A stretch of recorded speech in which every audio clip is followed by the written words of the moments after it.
کہ جو ہمارے سیاستدان ہیں خواتین کے حقوق ان کے ایجنڈا پر ترجیح بالکل نہیں ہے. آدمی روبوٹ نہیں ہے، عورتوں کے لباس سے ریپ کا تعلق ہے. تو آپ کو لگتا ہے کہ یہ جس طرح کی جگہ ہے یہ انصاف دے سکتی ہے کسی کو؟ پہلے تو یہ بتائیے کہ یہ جو حال ہی میں ایک واقعہ ہوا اسلام آباد میں، کافی پوش ایریا ہے اور سینٹرل اسلام آباد کا، جہاں پہ اکثر لوگ واک کرنے جاتے ہیں، لیفٹ سائڈ تک واک کرتے ہیں، خواتین بھی جاتی ہیں، بوڑھے مرد بھی جاتے ہیں، بوڑھے خواتین بھی جاتی ہیں. لیکن ریپ کا واقعہ یہاں پہ اسلام آباد میں ہونا، آپ نہیں سمجھتے کہ خواتین ریپ محفوظ ہو رہی ہے؟ دوسری بات یہ خامیاں کہاں پہ ہیں جو کہ قانون جو وہ امپلیمنٹ نہیں ہو؟ جی، ایک تو مسئلہ ہے قانون کی طرف پہ، جو قانون نافذ کرنے والے ادارے ہیں، چاہے وہ پولیس ہو، لا انفورسمنٹ پرسنل ہو، جو انویسٹیگیشن کے دوران یا تو لیپسز ادھر چھوڑتے ہیں، یا جو ایک وکٹم سینٹرک اپروچ ہوتا ہے یا سروائیور سینٹرک اپروچ ہوتا ہے وہ اڈاپٹ نہیں کرتے، الٹا وہ وکٹم بلیمنگ کلچر میں انگیج کرتے ہیں. ایک تو اس کا یہ آسپیکٹ ہے. دوسرا آسپیکٹ ہے کہ جو آپ کے سیاستدان ہیں، خاص کر جو پچھلے 3 سالوں میں ہم نے عمران خان صاحب کے ساتھ دیکھا کہ وہ بارہا یہ لنکیج بنا رہے تھے عورتوں کے کپڑوں کے درمیان اور ریپ کے درمیان، فحاشی کے درمیان اور ریپ کے درمیان. تو یہ بہت ڈیمیجنگ نیریٹیوز ہوتے ہیں اور اس کا ایک بہت گہرا اثر ہوتا ہے عورتوں کے حقوق کے حوالے سے. اور اس میں جو تیسرا اسپیکٹ ہے کہ پاکستان کی ایک بہت لمبی تاریخ ہے جس کے ذریعے معاشرے کو گریجولی ملٹرائز اور سیکیورٹائز کیا گیا ہے. اب اس ملٹرائزیشن اور سیکیورٹائزیشن کی وجہ سے ایک جو نیریٹو بنا ہوا ہے وہ عورت دشمن نیریٹو ہے، کیونکہ آپ کو یاد ہوگا کہ 1980s میں ضیاء الحق کا جو سب سے بڑا پولیٹیکل اپوننٹ تھا وہ ایک عورت تھی. تو اس لیے انہوں نے ریلیجن اور خواتین کے ایک کیا آپ کہتے ہیں ایک اینیموسٹی یا ایک ایکریمونیس ریلیشن شپ ڈیولپ کی، اور اس کے اثرات آج تک ہمارے قوانین میں بھی پائے جاتے ہیں اور ہماری اس قوانین کی انٹرپریٹیشن میں بھی پائے جاتے ہیں. تو اگر آپ کسی بھی عدالت میں جائیں گے آپ کو یہ نظر آئے گا کہ عورتوں کے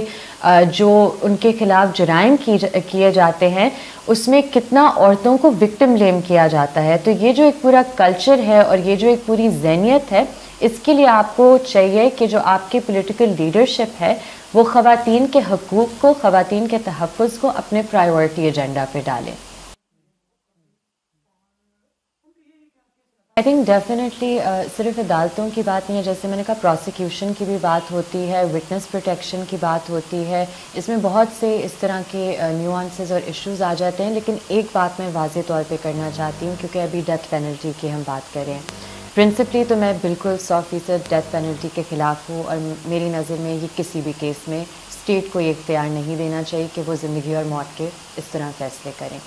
دوسری بات کہ بہت دفعہ ہم اس ملک میں کہتے ہیں کیونکہ اتنا کلچر آف وائلنس بڑھ گیا ہے تو ہم کہتے ہیں کہ جی اس بندے کو پھانسی دے، اس بندے کو پبلک پھانسی دے. جو ڈیٹا ہے ابھی تک گلوبلی وہ دکھاتا ہے کہ جن ممالک میں ڈیتھ پینلٹی ہے ادھر جو مرڈر ریٹس ہیں یا جو وائلنٹ کرائمز کے ریٹس ہیں وہ کم نہیں ہوئے. تو یہ ایک فالس آرگیومنٹ ہے کہ ڈیتھ پینلٹی ایک ڈیٹرنٹ ہوتا ہے. میری نظر میں جو چیز ادھر ریفارم کی ضرورت ہے اور جس چیز کی سرٹنٹی کی ضرورت ہے وہ ہے سزا کی سرٹنٹی، چاہے وہ کوئی بھی سزا ہو. اٹس ناٹ کہ اس کی سیویرٹی پر ہم کریں کہ جی پھانسی دے، پبلکلی پھانسی دے.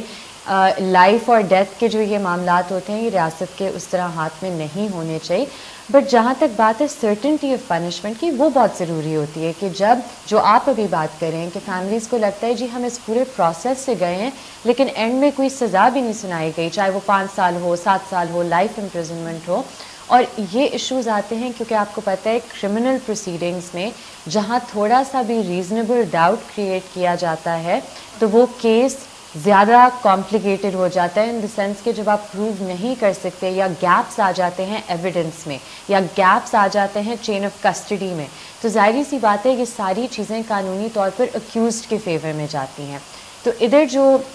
وہی بات اوریجنلی جو ہم کر رہے تھے کہ جو لوپ ہولز ہیں پروسیکیوشن سسٹم میں، اور اس کا ایک جو